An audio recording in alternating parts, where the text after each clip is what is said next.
মহান বিপ্লবের সময় শিশুদেরকে হত্যা করা হয়েছিল, যতগুলো বিপ্লব হয়েছে ইতিহাসে, যেগুলোর নাম জানি আমরা, যেগুলো নিয়ে কাইট হয়ে পড়ে যায় বিপ্লবীরা।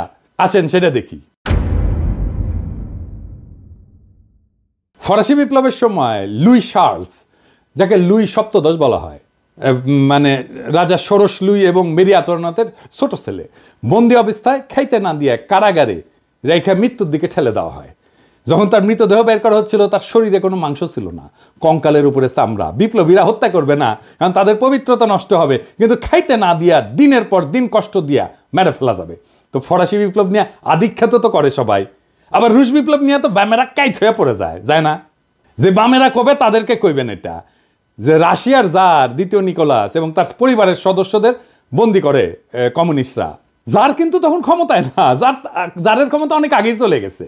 কমিউনিস্টরা কিন্তু জারের কাছ থেকে ক্ষমতা নেয়নি। কমিউনিস্টরা কেরেনস্কি সরকারকে উৎখাত করে ক্ষমতা নিয়েছে।